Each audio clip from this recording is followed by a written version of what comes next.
Il faut d'abord dire qu'on ne connaît pas la cause ou les causes de la dépression de façon scientifique comme on connaît la cause de la grippe H1N1.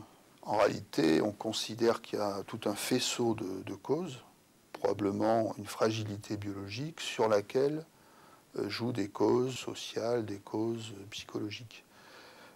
Mais face à un état dépressif donné, il est bien difficile de savoir quelle est véritablement l'étiologie en jeu. Par exemple, quelqu'un qui perd son travail peut faire un état dépressif, mais tous les gens qui perdent leur travail ne font pas d'état dépressif. Et inversement, quelqu'un qui a une promotion peut faire un état dépressif.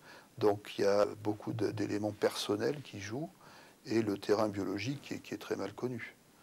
Ce qu'on sait en revanche, c'est qu'il existe des moyens thérapeutiques pour soigner les états dépressifs. Et là, on a des preuves scientifiques que le traitement médicamenteux peut être efficace, mais également le traitement psychologique.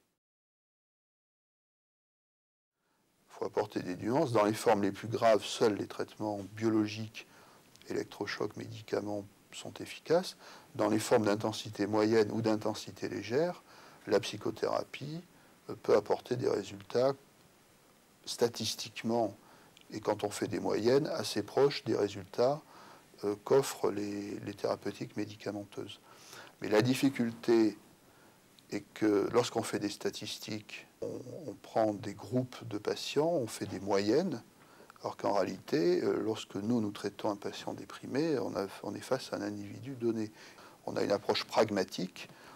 Certains patients sont miraculés quasiment par un traitement médicamenteux, et d'autres, pour qui on essaie tous les traitements antidépresseurs de la Terre, n'y répondent pas.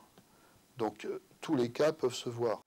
Les essais cliniques sont des situations artificielles, qui expliquent d'ailleurs une grande partie de l'effet placebo, parce que si vous voyez quelqu'un de façon très régulière, l'effet placebo joue à plein. Si par exemple, au lieu de voir les patients sous placebo toutes les semaines ou tous les 15 jours, on les voyait une fois par mois, il est probable que l'effet placebo serait beaucoup moins grand.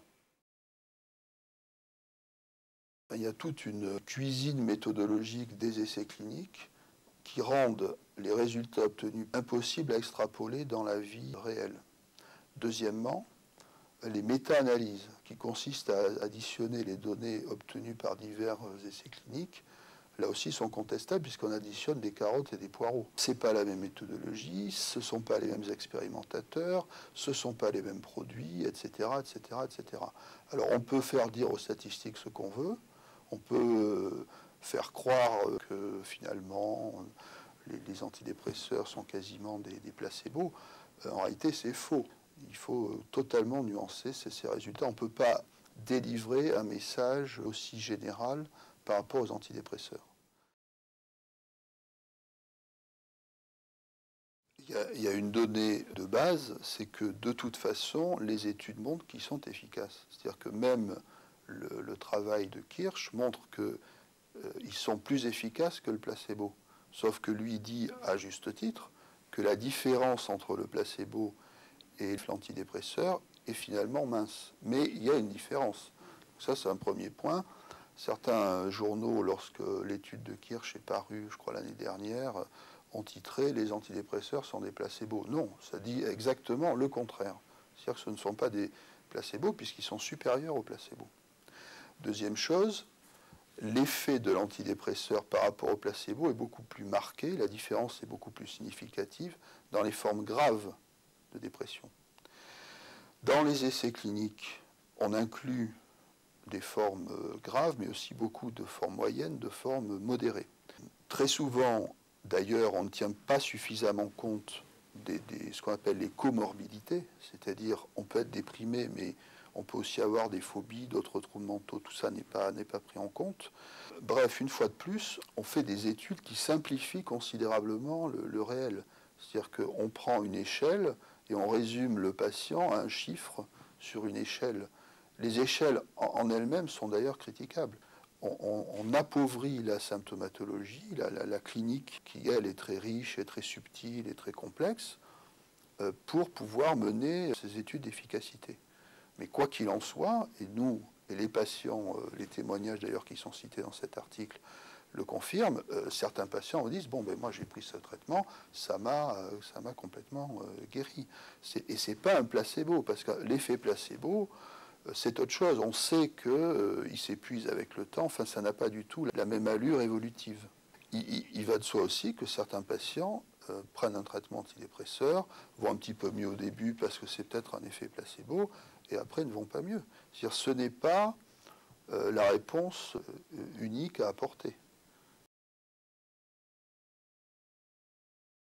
Chez certains patients, le bénéfice est très important pour des effets secondaires mineurs.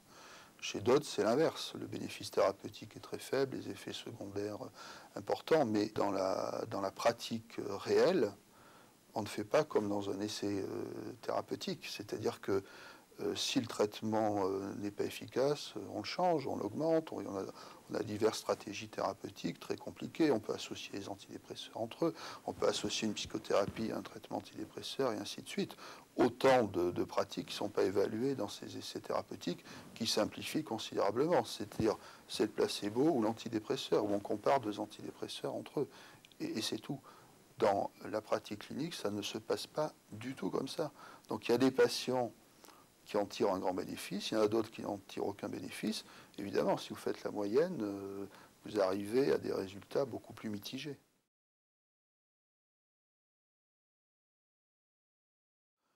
On ne connaît pas le mode d'action précis des antidépresseurs.